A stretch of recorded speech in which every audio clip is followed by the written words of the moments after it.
그래요. 이제 오늘 시간에는 지난 시간에 이어서 그 1장 이제 중반부에서 끝부분까지 할 거고, 그다음에 마지막 부분에 1장에 대한 그 퀴즈를 볼 거예요. 그래서 강의에 조금 집중해서 들으면 좋을 것 같고, 어, 그래서 대략 오늘 강의를 한 50분 정도 선생님이 1장 남아있는 부분들 강의할 거고, 한 20분 정도를 1장에 대한 퀴즈를 줄 거예요. 그럼 여러분이 20분 동안 이제 퀴즈에 대해서 답을 하고, 뭐 그거를 지난번 그 저 뭐지 지금 퀴즈 해서 한번 조교 선생님한테 여러분이 작성한 파일을 보내봤죠, 그죠? 그것처럼 퀴즈의 답을 적은 거를 우리 조교 선생님한테 이메일로 보내면 돼요. 그래서 크게 강의가 두 가지로 구성이 돼 있는 거예요. 선생님이 강의하는 내용하고 여러분 퀴즈 오는 거하고, 그죠? 여기에 그것도 보게 하려면 어떻게 해야 되니? 채팅을 이거를 클릭을 하면 그러면 되는 건가? 네. 오케이. 그 다음에 화면 공유를 누르면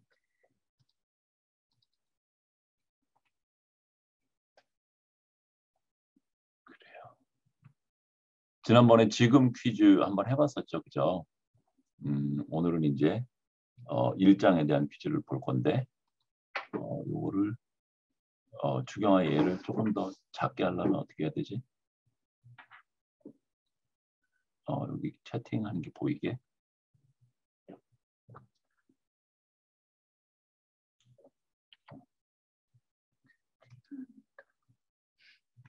학생들 질문하는 게 보여야 되는데.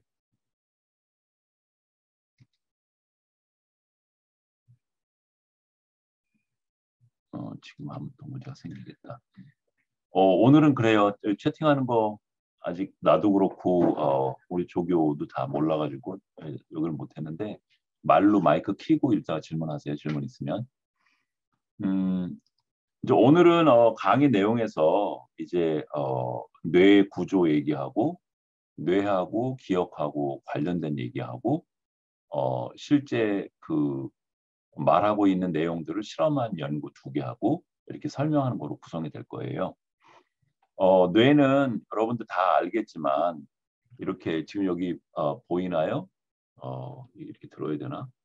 카메라가 어떻게 좀 해야 되나? 이게 지금 이제 최준식 교수님 연구실에서 빌려왔는데 뇌 모양이잖아요, 그죠? 그래서 지금 보면 이쪽 면이 이제 좌뇌가 되는 거고 여기가 오른쪽 뇌가 되는 거죠, 그죠? 그래서 이렇게 나눠 보면 두 뇌로 이렇게 나눠지잖아요, 그죠? 그래서 왼쪽 뇌, 오른쪽 뇌 이렇게 얘기를 하죠, 그죠? 그렇게 얘기를 하고 그다음에 이렇게 보면 뇌가 뭐 한 네 개 정도 있는 거죠. 그러니까 크게 보면 대뇌에 왼쪽 뇌가 있고 오른쪽 뇌가 있고 여기 뒤에 보면 손에 그 조그만 거 조각으로 보이는 게 이게 손해죠. 그래서 손에도 왼쪽 손해가 있고 오른쪽 손해가 있고 그래서 대뇌가 두 개가 있는 거고 손해가 두 개 있고 그래서 총 네 개가 있는 거하고 똑같죠, 그죠? 이런 식으로 구성이 돼 있고 또 우리들 뭐 개론이나 여기저기서 많이 배웠겠지만 대뇌는 크게 보면 여기 지금 녹색으로 보이고 있는 이 부위가 우리 뒤통수 부분이잖아요. 주로 시각하고 관련 있는 데인데 후두엽이라고 되게 얘기를 하고 그다음에 측면에 노란색으로 보이는 데를 측두엽이라고 얘기를 하죠. 그래서 우리들 기억이나 이런 거하고 이제 관련이 많은 것으로 알려져 있고 여기 블루색으로 보이는 거 이 부분이 두정엽이라고 얘기를 하죠. 그러니까 정수리 있는 부분이 되는 거죠, 그죠?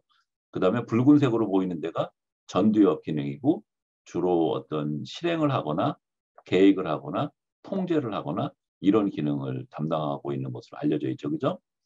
그리고 여기 뇌도 이제 이렇게 잘라보면 반으로 나눠보면 어, 겉에 이렇게 좀 색깔들 어, 녹색, 파란색, 빨간색으로 보이는 여기가 피질이 되는 거고 그러니까 피질이 껍질이라는 뜻이잖아요, 그죠? 피질이 되는 거고 여기 약간 아이보리색으로 보이고 있는데 여기가 중뇌에 해당되는 거고 이 안쪽이 속뇌가 되는 거죠. 그죠? 그러니까 뇌도 보면 층위로 보면 한 3개 층위가 있는 거죠. 가장 안쪽에 뇌가 있고 가운데 중뇌가 있고 제일 바깥에 피질이 있고. 근데 기능이 조금씩 다르죠. 그러니까 제일 안쪽에 있는 속에 있는 뇌는 대부분 우리들 그 생명 활동하고 관련이 있어요. 뭐 여러분의 체온을 유지한다든지 또 호흡을 한다든지 심장 박동 같은 거를 조정을 한다든지 호르몬 같은 거를 조정한다든지 뭐 이런 거하고 관련이 있고 가운데 뇌는 되게 속뇌하고 피질하고 연결하는 역할을 주로 하고 있고 또 그래서 여기를 되게 림빅 시스템, 망상체 이런 얘기하죠. 그죠? 림빅 시스템하고 관련이 있는 건데 이쪽은 주로 뭔가 의식이라든지 나 어떤 시스템을 그러니까 뇌 시스템을 부팅해서 유지하고 있는 거 이런 기능들을 맡고 있고 이모션 이런 것도 관련이 되게 높죠. 그죠? 그다음에 겉에 껍데기 피질은 이제 인간이 그러니까 포유류라고 그러면 인간도 포유류 중에 하나인데 뭐 고양이나 원숭이나 개들하고 다 구조는 비슷해요. 비슷한데 그 어떤 특정한 그 부분이 차지하고 있는 비율이 다른데 이 카텍스가 지금 인간이 어 비율이 제일 높죠. 그러니까 뇌 전체가 예를 들어서 뭐 부피가 1이라고 그러면 쥐는 그 1 중에 피질이 뭐 0.1밖에 안 되는데 원숭이는 0.3이 되고 사람은 뭐 0.4가 되고 이런 식으로 이 비율이 좀 다른데 이 피질이 이제 인간을 약간 인간답게 만드는 거잖아요. 언어도 쓰고 또 뭔가 추론도 할 수 있고 문제도 풀고 이런 기능들을 다른 포유류 동물보다 인간이 잘하는데 그 이유가 이 피질이 두껍고 여기가 발달이 잘 된 거고. 그래서 진화론적으로도 보면 안쪽의 뇌나 중간 뇌나 얘들은 굉장히 일찍 생긴 거고 피질은 나중에 생긴 거고 그런데 인간은 피질 쪽을 더 많이 발달을 시킨 거죠. 이제 그런 거고 뇌를 또 이렇게 손해를 떼고 안에를 이렇게 들어가 보면 이게 이건 안 떨어지네요. 이쪽 내 가지고 볼까요? 여기 파처럼 생긴 거, 조그만 거, 콩처럼 생긴 거, 이게 뇌하수체죠. 그러니까 인간의 그 호르몬을 통제하는 제일 중요한 데잖아요, 그죠? 그러니까 사람이 왜 그 여러분이 내 말을 알아듣는 거는 신경계 쪽에 작용으로 되는 거잖아요, 그죠? 그러니까 정보가 왔다 갔다 막 하고 어디를 통제하고 그러는데 1번 방법은 신경계 가지고 하는 방법이 있고 두 번째 방법은 호르몬으로 하는 거잖아요. 근데 호르몬은 따로 관이 없고 여기서 어떤 명령을 내려서 어떤 기관에서 호르몬이 나오게 되면 그 호르몬의 화학 물질이 우리의 피를 타고 어떤 기관에 가서 영향을 주는 거죠. 그죠? 그러니까 신경계는 워낙 빨라야 되고 정밀해야 되고 이래야 되니까 아예 전선 같은 것들이 쫙 깔려 있는 거고 호르몬 같은 경우에는 전선 같은 게 따로 없고 혈관을 타고 가야 되는 기관에 가서 어떤 기능을 발휘하는 거죠. 그죠? 그러니까 통제하는 시스템이 두 개가 있는 거예요. 그죠? 하나는 신경계 가지고 하는 거고 또 하나는 호르몬으로 하는 건데 이 뇌하수체 여기하고 하이포살라머스라고 그러죠. 이걸 띄면 살라머스 그 밑쪽에 있는 조직이 전체 대통령 뇌잖아요. 호르몬 같은 거 조정하는 거에. 그렇고 우리가 이제 기억 심리학에서 되게 중요시 다루고 있는 영역이 해마인데 해마는 더 안쪽으로 들어가 보면 이거를 이렇게 쪼갠 거거든요. 이렇게 쪼개면 이 안쪽에 지금 여기 노랗게 보이는 부분 이 부분이 해마예요. 그러니까 해마가 생각보다 되게 커요. 그죠? 크고 왜 그 편도체 그러니까 그 정서를 담당하는 대로 알려져 있는 그 아미그달라 편도체가 요 해마 끝부분에 앞부분에 붙어 있어요. 그러니까 정서 기억하고 그러니까 우리가 뭘 보고 놀래거나 너무 기쁘거나 이런 거 기억이 너무 잘 되잖아요. 그죠? 걔는 편도체 플러스 해마가 함께 작용을 하는 거죠. 요게 해마거든요. 그리고 요게 이빨처럼 이렇게 생겼는데 해마의 일부분이 치상핵이라고 그래요. 그래서 여기가 해마로 들어오는 정보를 받아들이고 나가고 하는 그런 통로 역할을 하는데 이 덴테이트 그러니까 덴트가 그 이라고 하는 뜻이잖아요. 그래서 그 치상핵은 그러니까 이빨처럼 생겼다는 뜻이죠. 이빨처럼 여기 만져보면 여기 지금 여러분은 지금 만져볼 수가 없는데 만져보면 이렇게 오돌도돌 그 이빨이 있는 것처럼 이렇게 돼 있어요. 그게 해마의 일부분인 치상핵이라고 하는 데고. 그러니까 해마는 상당히 뇌의 안쪽에 지금 위치를 하고 있어요. 그죠? 우리가 주로 봐야 되는. 그래서 뇌가 뭐 대략적으로 선생님이 그냥 가볍게 얘기를 했는데 이런 종류의 어떤 그런 구조를 가지고 있어요. 지금 이제 그 보고 있는 그 PPT에서 보고 있는 이 사진은 뇌가 이제 아까 본 것처럼 이렇게 어, 그 3차원에 있는 거잖아요. 그죠? X, Y 축만 있는 게 아니라 Z 축도 있어서 공간 정보도 있어서 얘는 어떤 한 부분만 봐가지고는 다 모르죠. 그죠? 그래서 여러 부분으로 이렇게 디멘션을 다르게, 그러니까 차원을 다르게 잘라서 봐야지 뇌의 여러 부분을 볼 수 있는 거예요. 그래서 여기에 지금 레터럴 뷰라고 하는 거는 뇌를 측면에서 이렇게 본 모습인 거예요. 그러니까 만일에 칼로다가 이렇게 자른다면 이렇게 레터럴 뷰로 자를 수도 있겠죠. 그죠? 그럴 수도 있고 그래서 A번 그림이 지금 측면에서 보고 있는 레터럴 뷰가 되는 거고 이건 지금 오른쪽 뇌의 측면을 보고 있는데 여기 뒤쪽이 지금 아까 말했던 여기 녹색의 후두엽 부위가 되는 거고 어, 여기 이쪽의 부위가 두정엽이 되는 거고 이쪽이 전두엽이 되는 거죠. 그죠? 그리고 이 코로널 뷰라고 하는 거는 뇌를 어, 이렇게 봤으면 얘를 이런 모양으로 자른 거죠. 이렇게. 그러니까 앞에서부터 뒤로 이렇게 자른 모양으로 보는 거죠.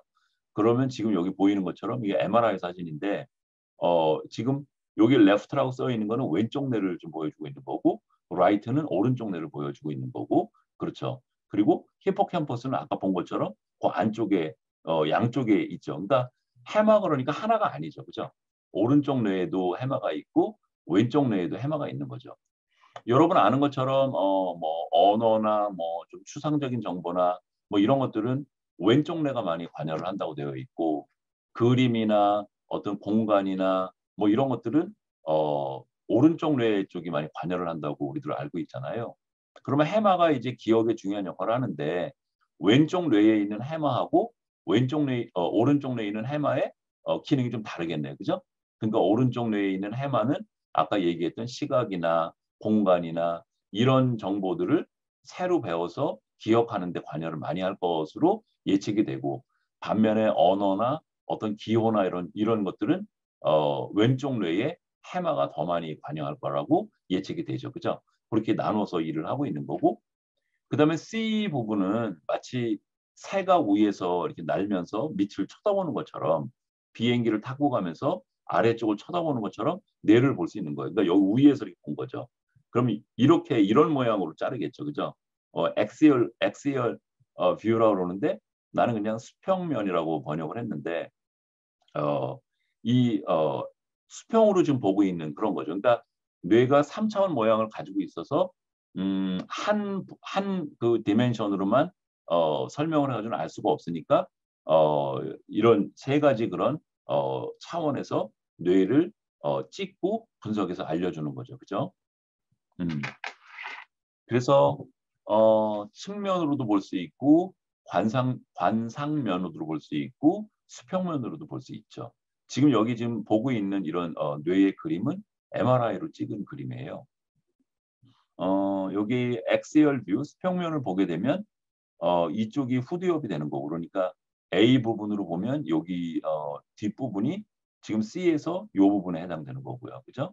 그다음에 여기 전두엽에 해당되는 게 C 부분에서는 여기에 해당이 되는 거죠. 지금 관상면으로 보게 되면 후두엽, 전두엽이 잘 안 보이죠, 여기는. 그죠?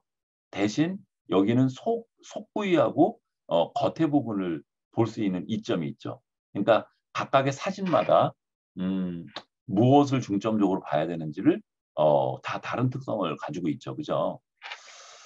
그러니까 우리 이제 심리학자들은 사람의 그 행동하고 사람의 어떤 마인드, 그러니까 마음의 활동이 왜 일어나는 건지를 알고 싶어 하잖아요.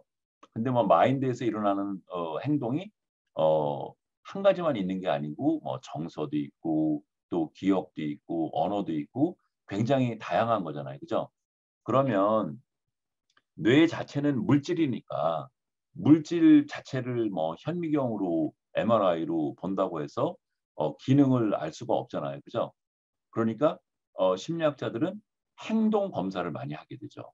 그러니까 무슨 인터뷰를 할 수도 있고 또 반응 시간을 측정할 수도 있고 선생님 같은 경우에는 주로 반응 시간 연구를 많이 하게 되는데 그래서 뇌에서 뇌의 물질에서 운용돼서 나오는 어떤 기능을 알아나게 되죠. 그죠? 그러게 되고 그럼 그 기능을 측정하는 방법들이 있겠네요. 지금 얘기했던 인터뷰 방법이나 설문지 방법이나 반응 시간이나 어떤 정확률이나 이런 걸 측정해서 행동상에서의 마인드 상에서의 기능의 측면을 조사를 해볼 수 있고 그다음에 과학에서 제일 중요한 게 측정의 문제거든요. 측정이라고 하는 거는 뭔가 보이지 않는 어떤 현상을 우리가 눈으로, 귀로, 손으로 만져볼 수 있는 어떤 구체적인 그런 형태로 만들어내는 거거든요. 그러면은 사람의 마인드나 어떤 운동하는 이런 비헤이비어가 있는데 그거가 어디서 어떻게 나왔는지를 알려고 그러면 그 대상의 뇌를 이제 측정을 해야 되겠죠. 그래서 뇌를 직접 측정해서 하는 연구들이 오래전에도 있었어요. 뭐 뇌파 이런 것들은 뭐 1940년대 이럴 때 개발이 됐으니까 의료 목적으로 그때도 있었지만 지금처럼 우리의 어떤 그런 마인드의 활동을 MRI나 이런 걸 볼 수 있는 거는 90년대 정도로 와서 가능하거든요. 그래서 과학의 발전을 보면 우리 심리학뿐만 아니라 뭐 물리학도 그렇고 화학도 그렇고 모든 과학이 다 그런데 어떤 측정법이 가능하냐에 따라서 새로운 연구 분야가 열리고 또 이전에 알지 못하던 새로운 것을 알게 되고 그래요. 왜냐하면 그런 현상을 뭔가 정량화해서 그러니까 아까 눈으로 보고 뭔가 분석할 수 있고 만질 수 있는 그런 형태로 만들어내지 않으면 띠오리나 이론이나 뭐를 전개할 수가 없잖아요. 그죠? 그래서 과학의 역사를 보면 두 가지가 제일 중요한데 음, 무엇을 연구해야 되는 거냐 이런 게 주의 같은 거죠. 그러니까 마인드라고 하는 게 있는데 마인드라고 하는 게 있는데 거기에서 무엇을 연구해야 되는 거냐 이런 주의 어떤 주제 이런 거 문제하고 질문이죠 질문. 두 번째는 내가 갖고 있는 질문을 어떤 방법으로 측정해낼 수 있는지 이 두 가지가 중요해요. 주제하고 측정하고. 그래서 인지신경과 이제 2시간 하면서 얘기를 했는데 제일 그러니까 애드밴스드 된 거라고 볼 수 있죠. 왜냐하면 주제는 예전에도 있었는데 그거를 뇌를 대상으로 더 자세하게 정량화할 수 있는 MRI나 EEG나 다른 방법들이 생겼으니까 이제 그렇게 볼 수 있고요. 이제 심리학자들이 또 이제 요즘에 궁금해하는 거는 어, 여러분 중에도 선생님 랩에 와서 반응 시간 실험에 참여해 본 사람이 있을 텐데 반응 시간이나 이런 걸 측정을 해서 뭐 예를 들어서 어떤 단어가 어떤 단어보다 기억이 더 잘 된다. 이런 거는 알아요. 그런 현상은. 그리고 뇌의 해부학도 조금 이따 볼 거지만 뭐 브로드만 선생님이나 그 이전부터 해서 뇌의 구조도 꽤 알아요. 그런데 문제는 1번 단어가 2번 단어보다 기억이 잘 되는 현상이 있는데 뇌의 해부학적인 구조하고 어떻게 연결이 돼서 그런 게 나오는 거냐. 그러니까 어, 지금 우리들이 다루고 있는 걸 보면 정신 세계의 문제를 지금 물질화하고 있는 거잖아요. 뭐 예전에 왜 철학의 논쟁을 보면 바디와 마인드 그래서 뭐 이원론을 얘기를 하고 그러잖아요. 그죠? 그러니까 마인드는 바디하고 별개의 문제다. 뭐 이런 얘기를 아리스토텔레스 이때부터 얘기를 해왔잖아요. 그죠? 근데 지금 시도는 어떤 거예요? 마인드하고 바디하고 하나라는 거죠. 그러니까 마인드라고 하는 거를 끌어내려서 물질화 지금 시키고 있는 거죠.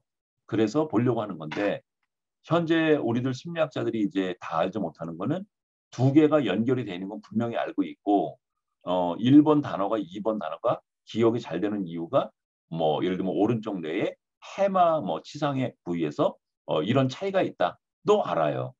근데 그 차이가 있다고 하는 것이 기억을 잘한다고 하는 경험 현상하고 직접 연결이 어떻게 되어 있는 거냐. 이제 이런 거를 잘 몰라요. 그러니까 마치 이런 거하고 똑같아요. 우리 고려대학교 학생들이 우리들은 잘 뭉치고 선후배 간의 관계가 되게 돈독하고 또 학교를 굉장히 좋아하고 이런 뭐 특성들이 있잖아요. 우리 고대생들의. 근데 한 명을 보게 되면 고려대학교 학생들의 특성이 그렇게 잘 보이지 않아요. 근데 고려대학교 학생이 한 10명이나 20명 모이면 고려대학교가 갖고 있는 고려대학교 학생들이 갖고 있는 어떤 특성이 발현이 된다고요.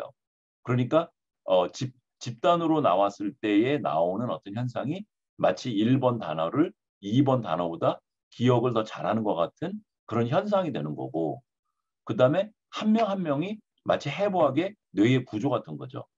그런데 그 한 명일 때는 뇌의 구조물 하나일 때는 그런 현상이 보이지 않았는데 뇌의 1번, 2번, 3번 영역이 모이니까 어떤 현상이 보이는 거예요. 그럼 둘 간의 관계가 어떻게 그러면 물질에서 마인드가 나타나게 되는 거냐. 이런 걸 창발성이라고 번역을 하더라고요. 영어로 emerging, 그러니까 E-M-E-R-G-E, emerging property, 창발성이라고 얘기를 하는데 이제 이런 창발성이 어떻게 나오는 건지가 현재 화두이기도 하고 사실 심리학만 그렇지는 않아요. 물리학도 비슷해요. 물리학도 기체에 무슨 원소 같은 것들이 뭐가 있으면 우리가 숨을 쉬는 기체 종합체가 나오게 되는데 그 각각의 요인들하고 외현적으로 보이는 현상하고 그 사이에 무슨 일이 있었던 거냐. 이제 이런 부분들을 풀려고 노력을 하죠, 과학자들이. 그래서 늘 연구를 할 때 제일 중요한 거는 무엇을 연구할 거지? 이런 질문이 중요하고 그 질문을 어떤 방법으로 측정해서 그 질문을 해결할 거지?가 제일 중요해요. 근데 우리들이 다루고 있는 인지신경과학, 특히 메모리는 뇌라고 하는 물질을 측정해서 우리들이 갖고 있는 철학적인 질문을 해결하려고 하는 거죠. 그래서 지금 뇌를 이런 세 가지 차원에서 볼 수 있다고 얘기를 했어요. 그 다음에 얘는 이제 뇌를 위에서도 볼 수 있지만 밑에서도 볼 수 있잖아요. 그래서 지금 이 사진에 보면 얘는 지금 옆에서 본 모양이잖아요. 그래서 이거는 왼쪽 뇌 옆면이거든요. 여기 뜯어놔가지고 안 되네. 이런 옆면을 지금 보여주고 있는 건데 여러분 보이기에 모양이 비슷하죠, 그죠? 그러니까 여기 녹색으로 보이는 데가 지금 여기 그림에서는 오른쪽의 끝부분에 해당되는 거고, 그죠? 빨간색으로 보이는 전두엽이 여기 앞쪽에 있는 거죠, 그죠? 그런데 그 뒷부분, 요 뒷부분을 밑에서 이렇게 따서 본 거예요. 그 그림이 지금 여기 이 그림인 거예요. 그래서 요 지금 캘커린 서클스라고 하는 게 캘커린이라고 하는 게 이것도 이제 어떤 이빨 같은 그런 모양인 거거든요. 모양인 건데 여기 후디어 꼭지점 쪽으로 처음에 시각 정보가 펄시브 되는 거죠. 센스 되는 거죠. 그러니까 감각 기억 얘기했었잖아요. 그 감각 기억의 그 부위가 지금 요 후디업의 끝부위가 해당이 되는 거죠. 그러니까 외부에 있는 시각적인 정보를 지금 등록하는 거죠. 그리고 요 외부에 있는 정보가 요 후디업 끝에 시각적인 거 얘기하는 거예요. 등록이 되고 나면 이 뇌 안쪽으로 밑으로 이렇게 가는 통로가 있고 또 하나는 요쪽 위로 이렇게 두정엽 쪽으로 올라가는 통로가 있어요. 그래서 안쪽으로 밑에 쪽으로 이렇게 내려오는 거 여기 손 모양을 좀 보이고 있는데 이 밑으로 이렇게 밑으로 이렇게 흘러오는 이쪽 통로는 저 물체가 뭐지? 그러니까 제가 사람인가? 아니면 빨간색인가? 동그라미인가? 이런 거를 아는 작업을 주로 하고 있고요. 이쪽 위로 이렇게 올라가는 통로, 여기서 보면 이쪽으로 가는 통로는 어디에 있는 거지? 누가 누구보다 더 왼쪽에 있지? 얼마나 가까이 있지? 이런 공간적인 정보를 다루고 있어요. 그러니까 우리가 눈으로 어떤 물체를 본다고 할 때 두 가지 기능이 제일 중요한 거죠. 하나는 그 물체가 뭐지? 아이덴티티를 알아내는 거하고 어디에 있는 거지? 움직이고 있나를 아는 거. 이 두 종류의 정보가 제일 중요하니까 뇌가 그렇게 나누어서 일을 처리하고 있는 거고요. 그래서 이건 바닥에서 뒤집어서 여기 보면 이렇게 바닥에서 여기 밑에서 본 모양이에요. 근데 여기에 지금 보면 이름들이 캘커린 서클스. 서클스는 이렇게 골짜기처럼 패인 걸 얘기를 하죠.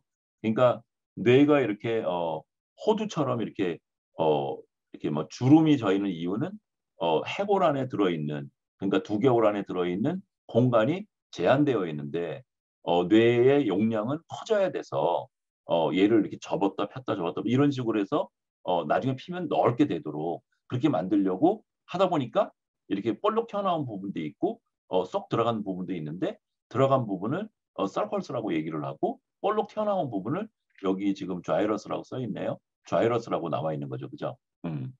그래서 캘커린 서컬스는 이게 페인대를 좀 얘기를 하는 거고, 더 안쪽으로 들어가면 링구얼 자이러스가 있고, 더 안쪽으로 가면 페러 히포캠펄. 페러는 주변 뭐 이런 뜻이에요. 그러니까 히포캠퍼스 주변에 있는 자이러스 볼록 나온다는 뜻이고, 그 옆에는 또 레터럴 서컬스가 있고 페인대가 있고 미디얼 퓨지폼 자이러스가 있고 이 퓨지폼 자이러스가 얼굴을 알아보고 단어 글자를 알아보고 이런 일들을 하죠. 그죠? 그러니까 뇌의 이 안쪽의 밑부분에 지금 여기 해당이 되는 거죠. 그죠? 이런 식으로 뒤집어서도 볼 수 있어요. 그죠? 지금 여기에 뭐 측면 모양을 보게 되면 되게 인지 현상하고 관련이 많이 있는 것으로 알려져 있는 대표적인 몇 개 영역들을 얘기를 하고 있어요. 예를 들어서 여기에 지금 어, 레터럴 서클스가 있고 여기 스프리어 템포럴 자이러스라고, 그러니까 템포럴 로브는 자이러스가 크게 보면 세 개가 있어요. 스프리어는 제일 꼭대기란 뜻이고 제일 위에 있는 템포럴 자이러스가 있고 가운데 있는 미들 템포럴 자이러스가 있고 맨 밑에 뇌의 맨 밑에 붙어 있는 인피리어 템포럴 자이러스, 이렇게 세 개의 자이러스가 있고, 그러면 그 사이사이마다 서클스가 있겠네요. 그죠? 스프리어 템포럴 자이러스가 청각 쪽을 여기를 담당하는 영역이에요. 그러니까 귀로 어떤 소리를 들으면 1차적으로 스프리어 템포럴 자이러스의 해슐스 자이러스라고 하는 요쪽 부위거든요. 요 부위가 마치 아까 시각의 여기 맨 끝 부위에 해당되는 청각의 역할을 하고 있는 거죠. 그리고 이제 소리도 그 소리가 피아노 소리인지 아니면 사람의 목소리인지를 아는 기능하고, 그 소리가 어느 방향에서 들려왔지 얼마나 멀리 떨어져 있는 곳에서 들려왔지를 아는 기능이 있죠. 그러니까 그 해슐스 자이러스에서 이제 얘가 이쪽으로도 분할을 하고 위쪽으로도 분할을 해서 가게 되죠. 그리고 여기는 이제 두정엽 쪽이잖아요. 두정엽 쪽인데 가장 꼭대기에 스프리어 퍼라이털 로블이라고 있고 중간에 인트라 퍼라이털 서클스라고, 인트라는 속이라는 뜻이잖아요. 인터는 A와 B의 사이라고 하는 뜻이고, 인트라는 TRA 하게 되면 하나의가 안쪽을 얘기를 하는 거잖아요. 그러니까 퍼라이털 로브 쪽에 안쪽에 있는 패인 곳 이런 뜻이죠. 여기가 있고 앵귤러 자이러스라고 하는 게 있고 수프라마지널 자이러스라고 하는 게 이쪽이 다 두정엽에 해당되는 것들인데 연합령이라고 흔히 알려져 있죠. 그러니까 연합한다는 게 뭐예요? 그러니까 시각 영역에 정보가 들어온 것도 있고 청각에 들어온 것도 있고 냄새로 들어온 것도 있고 얘들을 뭔가 다 통합하는 뇌라는 뜻이죠. 그러니까 여기 두정엽은 정보를 통합하고 뭔가 이해하고 통합된 정보를 일부 저장을 하고 이런 일을 주로 할 거라고 예측이 되죠. 연합령이라고 이름을 붙였으니까. 여러분이 지금 선생님 강의를 들을 때 말소리도 여기 수프리어 템포럴 자이러스에 센스 돼가지고 이쪽으로 올 거고, 그 다음에 선생님 얼굴을 카메라로 보고 있으니까 본 시각 정보도 여기로 올 거고, 또 여러분이 언어를 통해서 의미를 알게 되니까 언어는 주로 여기 앵귤러 자이러스 있는데 여기 베르니케 영역이라고 알려진다거든요. 이쪽에서 분석이 된 의미 정보가 이쪽으로 또 올라올 거고 이렇게 연합령적으로 다 모이게 되죠. 그 다음에 앞쪽으로 가게 되면 스프리어 프론털 자이러스 이쪽은 여기도 보니까 그러니까 프론털 로브 쪽에 제일 위에 있는 자이러스가 있고 미들 프론털 자이러스가 있고 밑에 있는 인피리어가 있네요. 그러니까 여기도 몇 개의 자이러스로 이렇게 구성이 되어 있는 게 보이고 superior frontal 이쪽이 전전두엽 이런 거라고 얘기를 하죠. 그래서 사람의 어떤 통제 기능, 그러니까 오늘 내가 무슨 일을 해야 되지? 이런 거 계획하기도 하고 또 지금 강의 준비하는 거 끝났으니까 이제는 말을 어떻게 할지 준비를 하자. 이렇게 일의 어떤 순서 같은 걸 짜기도 하고 지금 말하고 있는 스피드가 너무 느린가? 조금 더 빨리 할까? 이런 걸 통제하기도 하는 그런 뇌가 지금 이 프론털 자이러스 중에서도 스프리어 쪽이 그런 일을 많이 담당을 하고 있고 선생님이 말을 열심히 하고 있는데 브로카 에어리어라고 하는 데가 인피리어 프론털 자이러스 이쪽에 있거든요. 그러니까 말하는 센터라고 알려져 있죠. 그죠? 이쪽에 앵귤러 자이러스 있는데 이쪽은 말을 듣는 곳으로 되게 얘기가 되고 있고 인피리어 프론털 자이러스의 일부분인 브로카 에어리어는 말을 만들어내는 뇌로 알려져 있죠.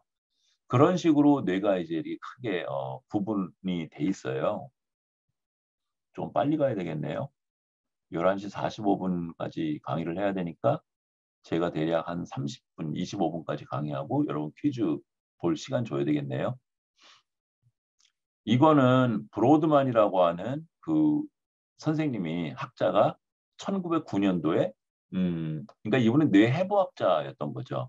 현미경으로 그 죽은 사람의 뇌를 이제 끄집어내서 두개골에서 끄집어내서 모양하고 뻗은 방법하고 위치하고 이런 것들을 보고서 뇌를 하나하나 잘라서 이름을 붙인 거예요. 그래서 여기 넘버들이 이렇게 보이는데 1번, 2번. 1번은 primary motor cortex인 것 같네요. 1번. 2번은 primary sensory. 그러니까 내가 손으로 뭘 만지고 뭐 이러면 그런 감각.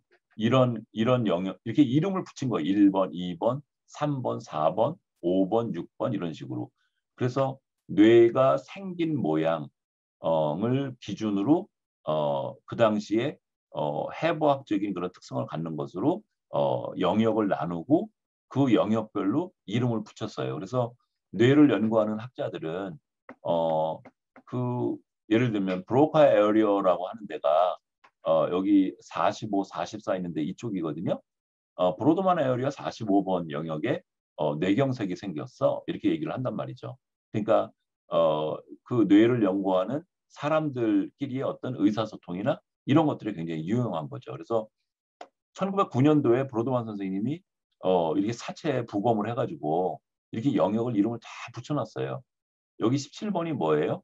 브로드만 에어리어 17번이 아까 푸드엽의 그 시각 영역 얘기를 하는 거죠. 그죠? 스프리어 프론털 자이러스 쪽은 여기 8번이나 6번 이쪽이 되겠네요. 그죠? 이런 식으로 영역을 나눠놨어요. 근데 이제 세월이 굉장히 많이 지나서 뇌의 어떤 영역이 어떤 기능을 담당하는지를 연구해서 보니까 브로드만 선생님이 나눠놨던 그런 뇌의 해부학적인 구조하고 기능하고 상당히 맞는 거예요. 예를 들면 여기 청각 영역 같은 경우에는 이 말소리가 여러 개 주파수로 구성이 되어 있거든요. 그래서 저주파 성분은 아, 오 이런 모음 성분을 되게 가지고 있고 반면에 사람 그럴 때 시옷에 해당되는 그 소리는 굉장히 고주파 성분을 가지고 있어요. 그런데 이쪽에 지금 스프리오 템포럴 자이러스를 보게 되면 층위로 이렇게 나눠져 있는데 1번 층위는 저음을 담당하는 뇌 영역이고 2번 층위는 그보다 조금 더 높은 소리에 해당되는 주파수를 담당하는 이런 식으로 하나하나 이렇게 겹겹겹 이렇게 되어 있는 것처럼 돼 있어요.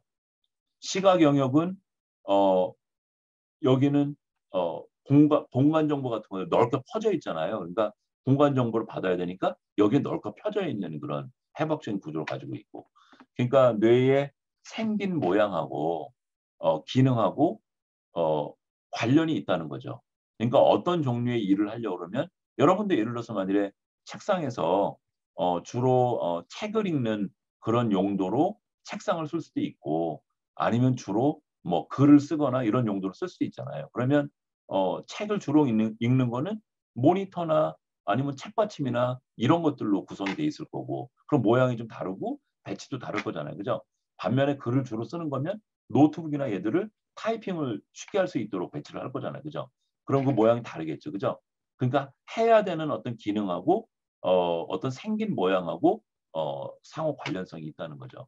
브로드만 선생님이 이걸 처음에 하셨을 때는 그런 기능까지는 몰랐고 음, 뇌의 영역이 생긴 것들 기준으로 이렇게 영역을 나눠놨는데 지금 와서 보니까 그게 이유가 있었던 거다. 이런 얘기고요.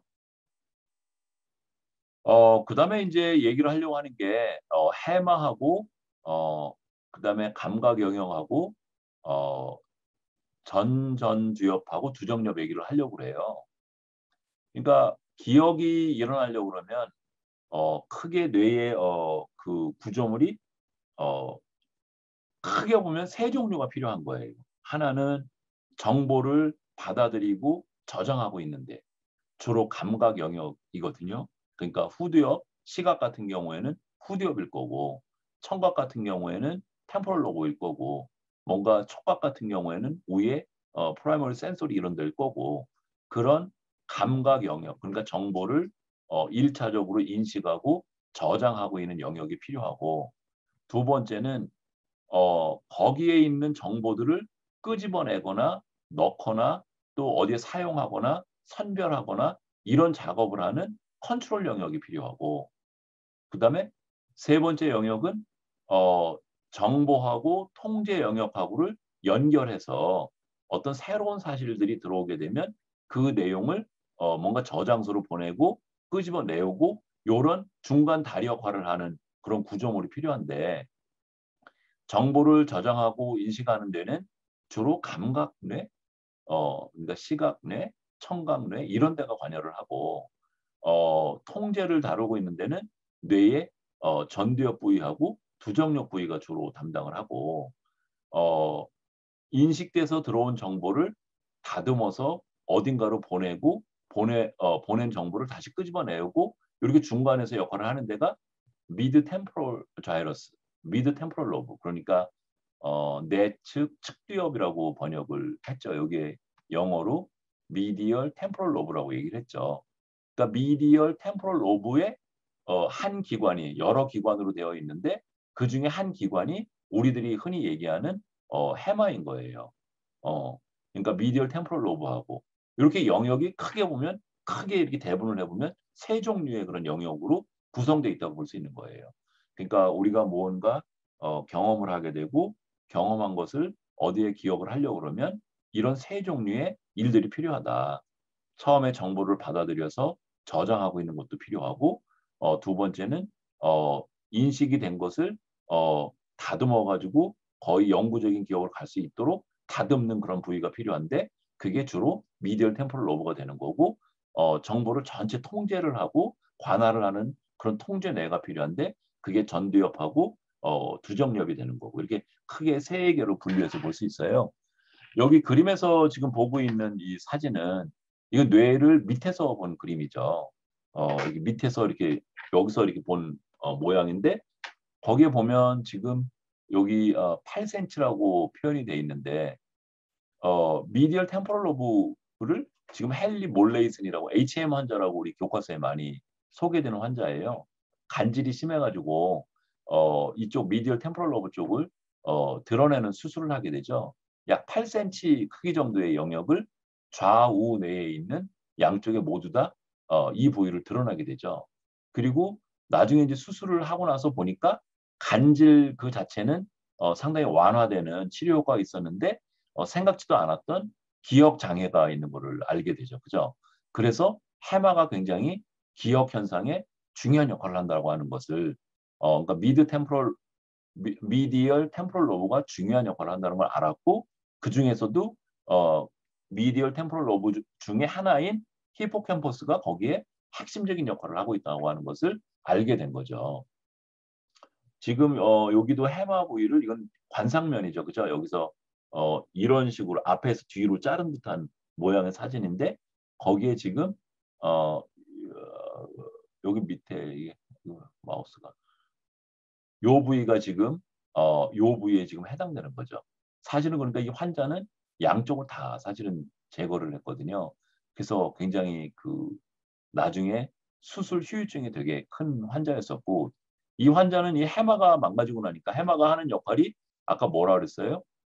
감각기관으로 정보가 들어오게 되면 그 정보를 가져와서 쓸모없는 정보들은 잘라내고 그러고 뭔가 다듬어진 정보를 기억해야 되는 감각 저장소나 아니면 다른 곳에 보내는 역할을 하는 데가 해마인 거예요.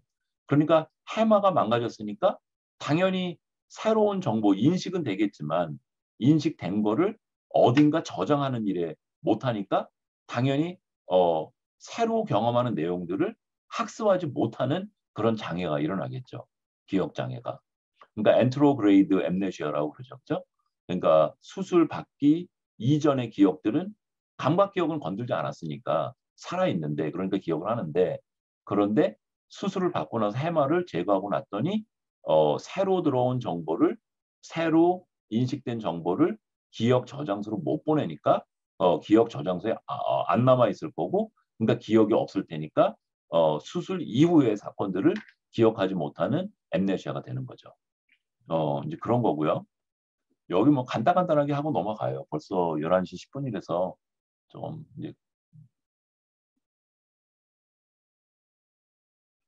그래서 감각 영역을 여긴 지금 시각 영역을 예로 들어서 보여주고 있는데 시각만 있는 건 아니죠. 그죠? 우리 오감을 갖고 있으니까 청각도 이렇게 얘기할 수 있고 또 냄새나 맛도 얘기할 수 있어요. 근데 시각 영역을 예로 들어서 보면 아까 얘기한 것처럼 얘는 뇌를 측면으로 본 영역이 되는 거고 여기가 후두엽 영역인데 요 후두엽 영역을 보면 1차로 받아들인 영역을 V1 영역이라고 얘기를 해요. 그리고 엑스트라는 밖이라고 하는 뜻이에요. 그러니까 V1 영역의 바깥에 있는 영역들 거기를 엑스트라 스트리에이트 카텍스라고 불러요. V1 영역을 스트리에이트 카텍스라고 부르거든요. 해부학을 해서 보면 마치 이렇게 선을 쭉쭉 이렇게 겹쳐놓은 것처럼 이렇게 선 같은 게 그런 모양으로 V1이 생겨 있어요. 그래서 이 스트리에이트라고 하는 뜻이 선처럼 생긴 선처럼 그 선조라고 그러거든요. 그러니까 선처럼 모양이 생긴 그런 영역이 V1이 되는 거고 그 선처럼 생긴 거 바깥을 담당하고 있는 영역들을 그래서 엑스트라 스트레이트 카텍스라고 얘기를 하는 거고 그러면은 V1은 1차적으로 시각 정보를 등록하는 역할을 주로 하고 있는 거고 엑스트라 스트레이트는 거기서 더 가서 움직임에 관련된 거, 컬러에 관련된 거, 모양에 관련된 것들에 필요한 내용을 일부 더 처리를 하는 거죠. 그리고 거기서 처리된 게 더 이 밑쪽으로 내려올 수도 있고 위로 이렇게 갈 수도 있는데 밑으로 내려온 쪽은 여기 이름에 보면 what pathway 그러니까 what이니까 shape 같은 걸 아는 거예요. 제가 뭐지 사람인가 고양인가 책상인가 컴퓨터인가 이런 대상을 아는 쪽이 이쪽 아래쪽에 what pathway가 되는 거고 이쪽 밑에 이제 여기 뇌의 밑쪽으로 들어오면 여기 퓨지폼 자이러스 이쪽에 오면 그 물체를 알아보는 마지막으로 알아보는 뇌가 퓨지폼 자이러스인 거죠. 방추이랑 뭐 이런 식으로 이름들이 되게 어려워요, 그죠? 그래서 뭐 퓨지폼 자이러스에 뇌출혈이 생겨가지고 망가지게 되면 실인증, 그러니까 물체를 눈으로 보고도 그 물체가 무엇인지 알지 못하는 그런 종류의 장애가 생기죠.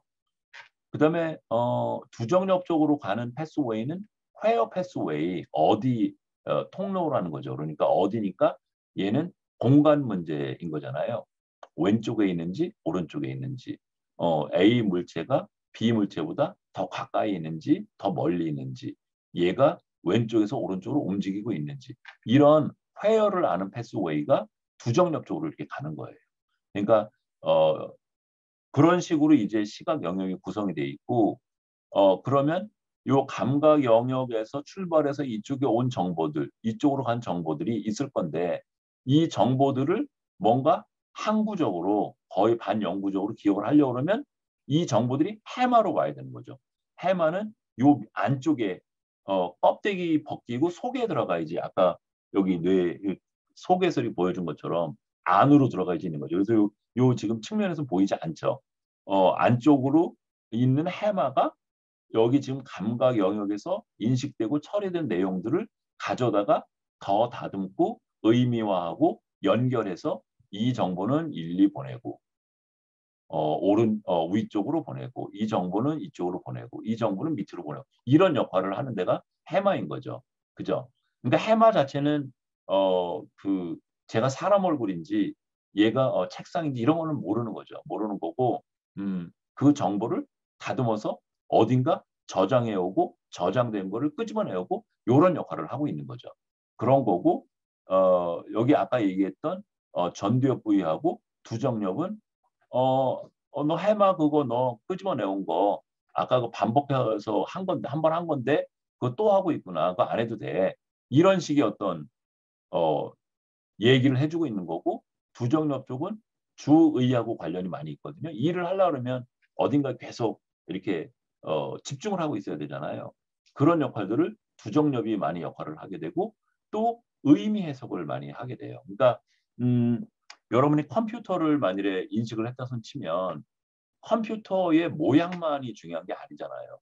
내가 컴퓨터 여기 왜 꺼냈는지, 오늘 선생님 강의 들으려고 꺼냈고, 그러면 줌을 켜야 되고, 줌을 켜려고 그러면 전원 버튼 눌러야 되고, 그 다음에 학교 포털 들어가야 되고, 이런 작업을 해야 되고, 이런 것들이 여러 가지 다 엮여서 지금 강의를 듣고 있는 거잖아요. 그죠? 그런 일들을 지금 두정엽이 하고 있는 거예요.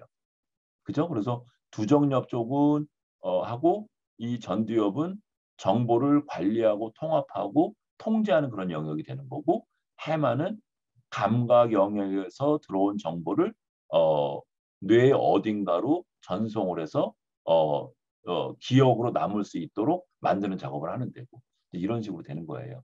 이 뇌 그 시각 영역을 지금 밑에서 본 거죠. 그죠? 밑에서 본 거고 그다음에 여기 보는 건 이제 기억 통제 영역인데요. 조금 이따 퀴즈에 이거 냈어요. 휠러 선생님하고 버크너 선생님이 2003년도에 발표를 했고 이거는 그 요 앞에 저널이 있는데 안 보이네요.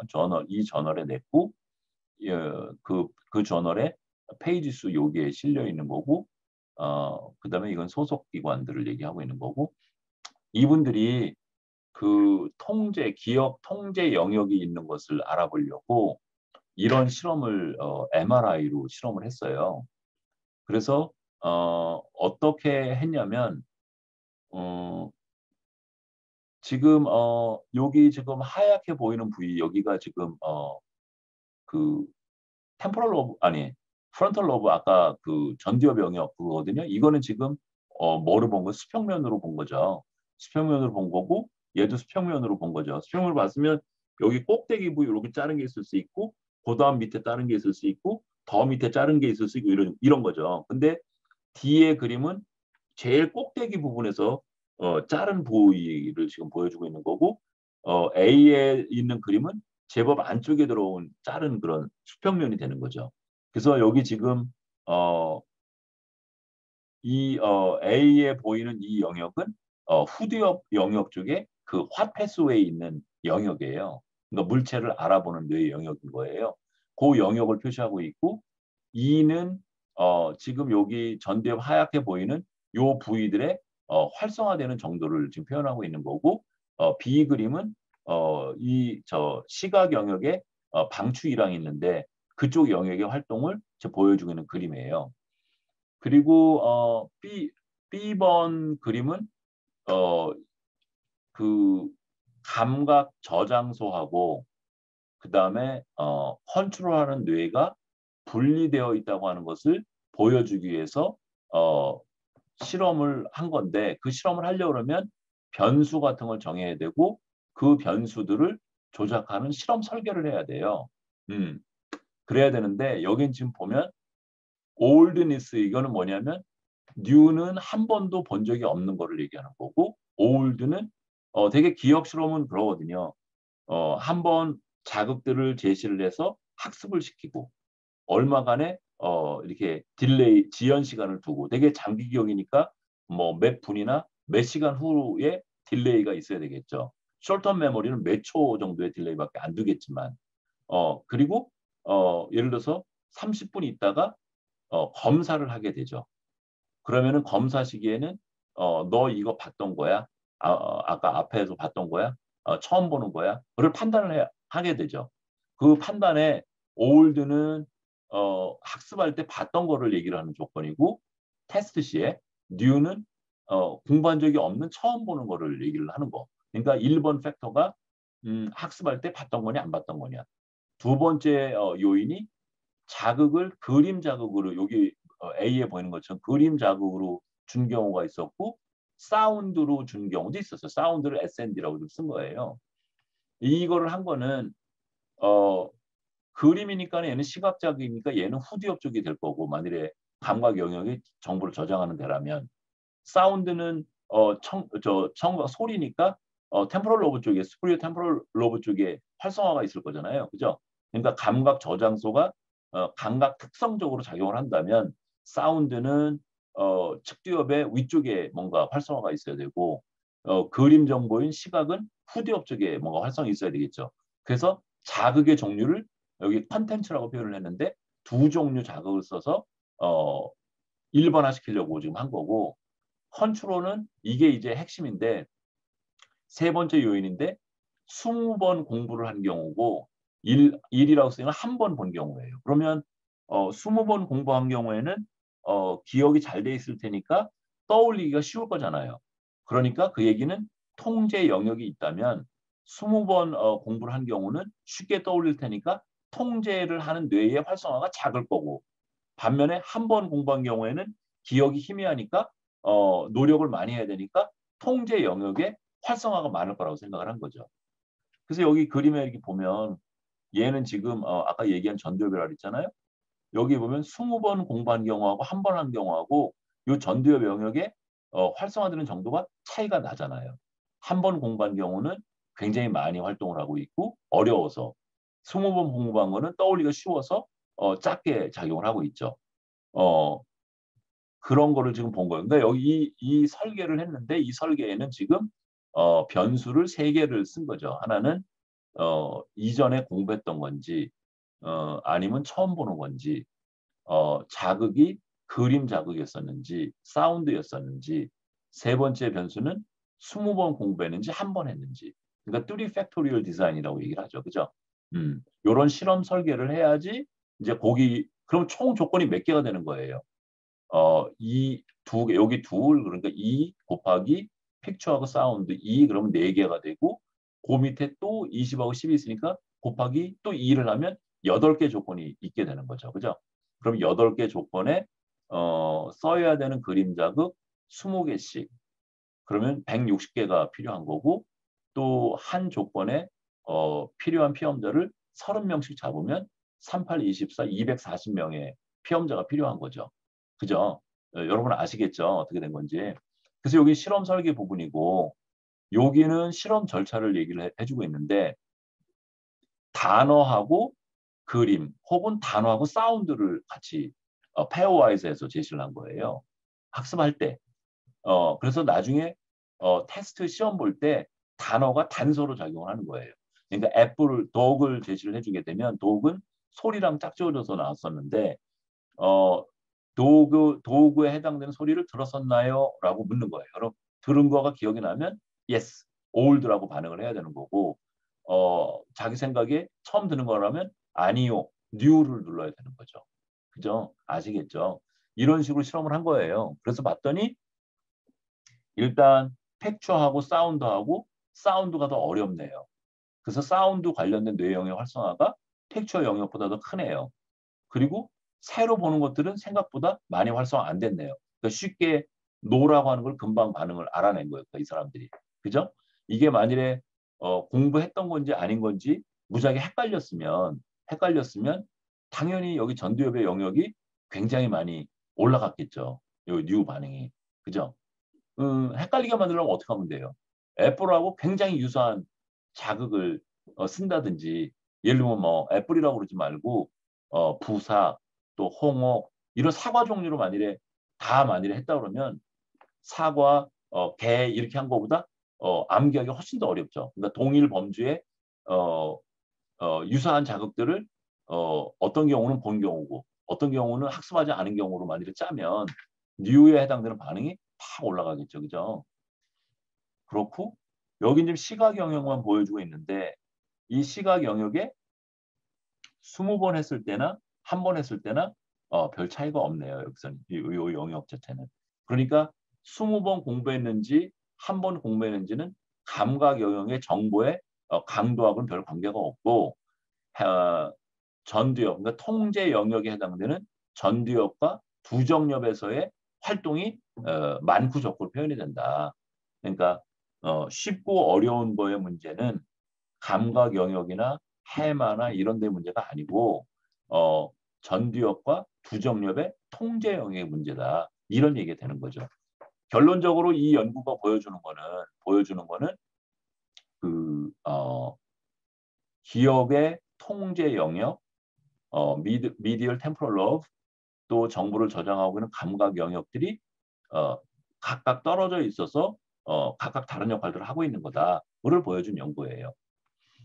그렇고 이제 오늘 수업의 마지막 부분인데 이 부분은 이제 이 책의 저자인 슬라트니크 그 교수님이 실험을 하신 건데 우리 기억의 구조 얘기할 때 아이템 메모리하고 소스 메모리를 구분한다고 그랬었죠. 어디에 있냐면 여기에 지금 에피소딕 메모리는 그게 어느 날 어느 때에 누구와 했던 건지 그게 상황 그러니까 소스 메모리가 되는 거고 무슨 얘기를 했었지? 그건 내용 정보가 되는 거죠. 그 내용 정보는 아이템 메모리 따로 떼놨는데 에피소딕 메모리는 소스 메모리 플러스 아이템 메모리가 들어가 있죠. 근데 두 종류가 진짜로 뇌에서 다르게 처리되는지를 알아보려고 슬라트니크가 지금 이 실험을 한 거예요. 이 실험을 한 건데 어, 자극이 왼쪽에 나왔었니 오른쪽에 나왔었니 이거는 소스에 해당되는 거고 요런 그림이 나왔었니 안 나왔었는지는 내용 정보에 해당되는 건데 뇌를 여기 보게 되면 여기 소스 메모리라고 하고 아이템 메모리라고 했는데 요 영역에서도 아이템 메모리와 소스 메모리가 이렇게 구분이 되는 게 뇌 활동으로 보이고 요 영역에서 차이가 나는 게 보이죠. 그러니까 이 얘기는 뭐냐면 에피소딕 메모리는 두 종류의 구성 성분으로 되어 있는데 하나는 내용 정보하고 또 하나는 그 내용이 일어난 상황에 대한 원천에 대한 정보 이 둘로 구성이 되어 있다. 그리고 두 가지는 각각 다른 종류에 대해서 정보 처리가 된다라는 거를 밝힌 연구예요. 이제 퀴즈를 봐야 돼서 오늘 일장은 여기까지 할 거예요. 근데 여러분한테 그 채팅창을 잘 못 열어줘가지고 여러분이 궁금한 걸 다 질문을 못 받았네요. 뭐 이메일이나 이런 거를 물어보면 내가 답을 해줄게요. 그러고 이제 퀴즈 하려고 그래요. 그래서 지금 이제 오늘 강의는 여기까지 한 거예요. 한 거고 일장을 그래서 마친 거예요. 마친 거고 일장에 대한 퀴즈인데요. 조금 전에 휠러하고 버크너 이 선생님의 그 실험 얘기 선생님이 조금 시간을 좀 들여서 설명을 했는데 이 내용을 설명하는 거예요. 그래서 여러분 여기 선생님 영상 보면서 보고 해도 되고 PPT 보고 해도 되고 이 휠러하고 버크너 이 논문을 구글 아카데미 이런 데 들어가서 찾으면 논문이 나오거든요. 그 논문을 보고 답을 해도 돼요. 다만 지금 이제 30분인데 45분까지 써서 1, 2분 내에 그러니까 46분에 온 것도 인정. 48분까지 온 것도 인정. 근데 3분 이상 돼서 뭐 49분이나 이때 온 거는 불인정. 그 정해진 시간 내에 여러분이 쓸 수 있는 정보들을 모두 다 써서 여기에 답을 해보세요. 근데 이게 어쩌면 시간에 너무 많은 내용을 물었을지도 모르겠네요. 그러면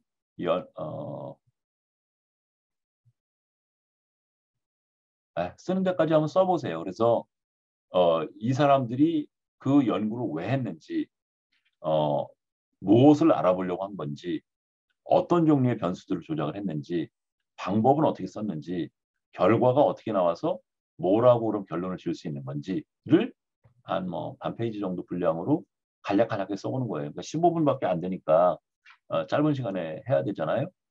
그래서 쓰는 만큼 써서 여기 보이는 조기호 선생님의 이메일로 48분까지 보내세요. 자, 지금부터 시작합니다. 시작. 이제 오늘 일정은 다 했어요. 금요일 날 이제 2장 강의할 거예요. 여러분 금요일 날 봐요.